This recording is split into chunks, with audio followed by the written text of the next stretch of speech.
As a voracious user of the internet, I always welcome better internet network providers to enter into the market that I am a part of. With that in mind, let's talk about Elon Musk's push into the Indian market to provide internet connectivity. Starlink, Elon Musk's satellite communications company, fought behind the scenes for months to break into India's internet business. India's internet business market is dominated by two local giants, Reliance Jio and Bharti Airtel. They seem to be united in trying to keep Starlink out. Then, suddenly, this week, each of them announced a partnership to bring Starlink into India, pending the Indian government's approval. Jio, a branch of India's biggest corporation, said on Tuesday that it would team up with Starlink to deliver reliable broadband services across the country, including in the most remote and rural regions. Hours earlier, Airtel had celebrated a deal in similar terms. The support of two of India's most influential tycoons, Mukesh Ambani of Reliance and Sunil Bharti Mittal of Bharti Airtel, was a breakthrough for Mr. Elon Musk, whose businesses have tried for years to gain access to India. Gwynne Shotwell, the president of SpaceX, Starlink's parent company, said in a statement accompanying Jio's announcement that she looked forward to receiving authorization from the government of India to provide more people, organizations, and businesses with access to Starlink's high speed internet services. Airtel noted that its partnership would be subject to SpaceX receiving its own authorizations. With local partners that hold the government's ear, Starlink's odds look stronger. As Mr. Elon Musk stands side by side with President Donald J. Trump, trying to aggressively shrink the government of the United States of America, his business dealings around the world have become even more prominent. In India, where Prime Minister Narendra Modi has tried to placate Mr. Donald J. Trump to avoid tariffs, Mr. Elon Musk's long struggle to crack the market for his car company Tesla has attracted a lot of attention, but Starlink could be a bigger prize. Starlink's low Earth orbit satellites swarm the globe, making it possible to beam internet services to the surface at broadband quality. Where ground based internet is patchy, as in rural parts of India, Starlink sees an opportunity. Mr. Ambani's Jio, the world's biggest provider of mobile data, has half a billion subscribers. But for generations, foreign companies have found it impossible to challenge the Ambani family on its home turf. With Mr. Trump's election and Mr. Musk's proximity to power in Washington, new arrangements seem possible. India's business and political leaders have held a flurry of closed door meetings with Mr. Trump's inner circle. Mr. Ambani attended one of Mr. Trump's inauguration parties in January, and Mr. Modi was photographed having a chummy meeting with Mr. Elon Musk in Washington last month. India's Commerce Minister Piyush Goyal spent last week in Washington, and Tulsi Gabbard, the US Director of National Intelligence, is due in New Delhi next week. In India, Starlink has been fighting two battles simultaneously. The first is against India's firm sense of national security.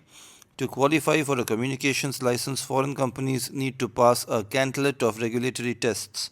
Starlink briefly took pre orders in India in 2021, drawing an angry response from India's Ministry of Communications, which told it to quit selling until it got government approval, now under review. The other battle pitted the world's richest person, Mr. Musk, against Asia's richest person, Mr. Mukesh Ambani. The Jio owner had teamed up with Airtel's owner, normally they are fierce competitors of each other, to argue that rights to beam the internet to India should be sold by the government at auction. Starlink wanted to avoid a bidding war, which would force it to outspend companies that had already staked big bets on the Indian market. Nikhil Pava, the founder of Medianama, which provides analysis of India's technology policy, said it was unclear whether Starlink would compete directly with the two Indian telecom giants or only serve them. That matters because there is lack of competition in the Indian market for internet access, he said. Mobile data is cheaper in India than anywhere in the world at just 14 cents per gigabyte, but if Starlink does not offer its own services, this only entrenches the duopoly of Airtel and Jio. In either case, Starlink stands to corner the market in satellite based internet to India. Both Airtel and Jio had begun investing in alternative systems developed at great expense with European partners, but could decide to rely exclusively on Starlink instead. Others worry about different kinds of vulnerability, such as Mr. Musk's ability to use Starlink as an instrument of geopolitics. Starlink services have been restricted multiple times in Ukraine during the war there. Last week, Mr. Musk had an ill tempered exchange on social media with Poland's foreign minister, who said that if Starlink proved an unreliable provider in Ukraine, the country's allies would look for other suppliers. Mr. Musk responded sharply, "Be quiet, small man," and added that he would never switch off its services in Ukraine because without Starlink, the Ukrainian lines would collapse. After the deals with Jio and Airtel were announced, Jairam Ramesh, a spokesman for India's opposition Congress party, asked in a post, "Who will have the power to switch connectivity on or off when national security demands it? Will it be Starlink or its Indian partners?" Tesla, meanwhile, is getting crushed in China, its most important market outside the United States of America, and one that it had dominated for years. When Liu Ji, 32, decided to buy an electric car in October, Tesla was one of her top choices. But after test driving a few Chinese cars, she went with a sports sedan from Xiaomi, a consumer gadget maker better known for its smartphones, kettles, and robot vacuums. I've talked about Xiaomi's cars in one of my videos on this channel. "Xiaomi is more fashionable," Miss Liu said last week in Beijing. "Tesla for me, it's a little bit normal. You can see the Tesla Model Y everywhere." "It's not personal," Bayer said. "Tesla is still considered a top brand, and Elon Musk, Tesla's chief executive, is admired in China." Beijing rolled out the red carpet when he broke ground on the company's first overseas factory in Shanghai.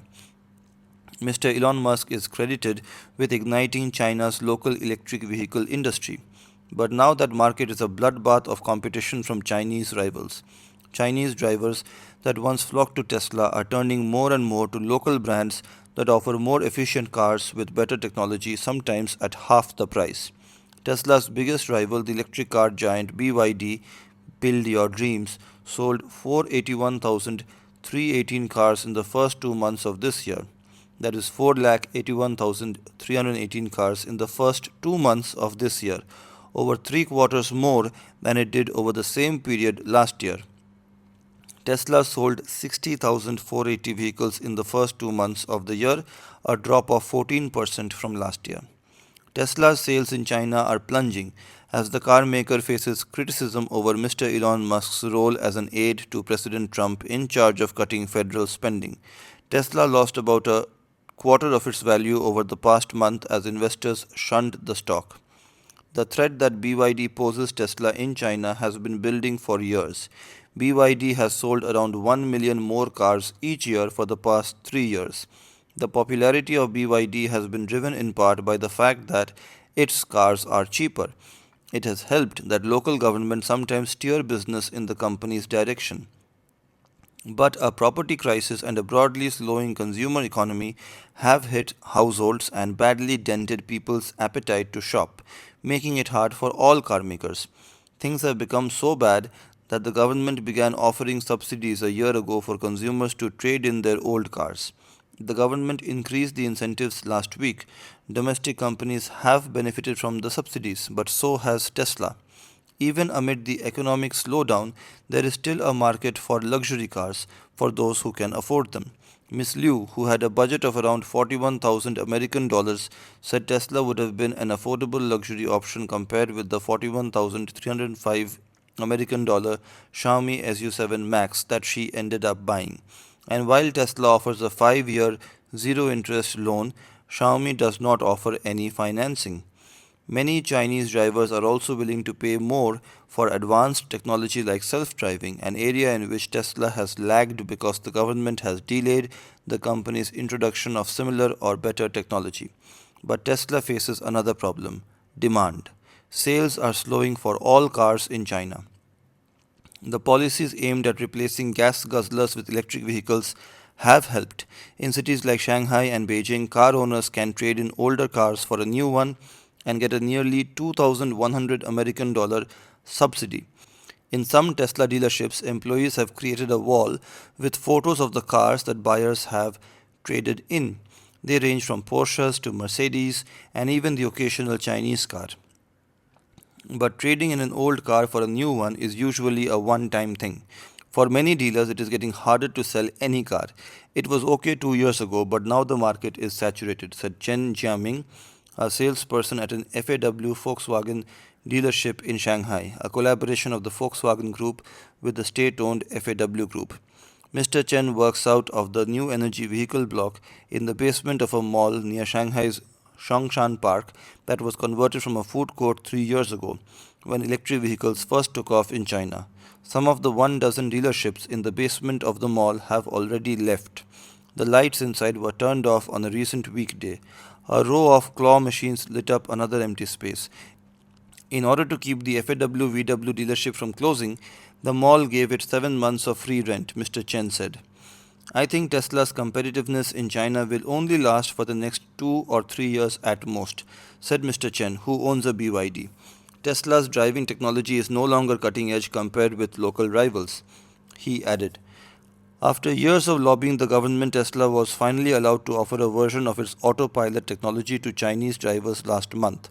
The feature is a step below the full self driving feature that Tesla drivers in the United States of America can use. Drivers who want access to the necessary software update in China have to pay an additional 8,800 American dollars. Younger buyers prefer Chinese brands, said Jia Lifang, an employee working at the nearby dealership for ArcFox, a Chinese electric car maker. Tesla and BYD remain the most trusted brands in China, she said, but people born in the 1990s and 2000s are more open to trying new brands. Our car looks better than Tesla, Ms. Jia said with a smile. She added you could buy two of our cars for the price of one Tesla. Now let's look at Teslas in Washington. When President Donald J. Trump hawked some Teslas at the White House on Tuesday, it evoked a similar scene from Beijing's main government compound years earlier, when a top Chinese leader was also photographed alongside Elon Musk examining one of the company's electric vehicles. In January 2019, China's number two official at the time, Li Keqiang, met with Mr. Musk in the Hall of Purple Light, a pavilion for foreign dignitaries inside the Communist Party's leadership compound known as Zhongnanhai. A photograph on a Chinese government website shows Mr. Li peering at a Tesla as Mr. Musk, the company's chief executive, looks on approvingly. During that meeting, Mr. Li said that he hoped Mr. Musk could promote the stability of China US relations and offered the billionaire a Chinese green card, according to the state news media outlet CGTN. It was a sign of how crucial China was to Tesla's future at the time. Mr. Musk had just broken ground on a Tesla factory in Shanghai, which was granted unusually favorable conditions by the Chinese government and has since become the company's most important manufacturing facility in the world. Beijing ensured Tesla low interest loans, overhauled ownership rules so that the company could set up without a local partner, and granted changes that Tesla had sought on emissions regulations. It was the second time that Teslas had been displayed in Zhongnanhai. A year earlier, Mr. Musk had posted a photo of himself standing in front of Teslas in the Hall of Purple Light. He had just met with Wang Qishan, China's vice president at the time. They had a profoundly interesting discussion of history, philosophy, and luck, Mr. Musk wrote on social media. These days, Tesla is struggling in both China, where sales are plunging amid fierce domestic competition, and in the United States of America, where Mr. Musk's politics have set off protests and violence at Tesla dealerships and charging stations, something which I categorically disapprove of. There was at least one major difference between the Beijing and Washington Tesla shows, however. At the White House, Mr. Musk donned a t shirt and baseball cap. At Zhongnanhai, he wore a suit.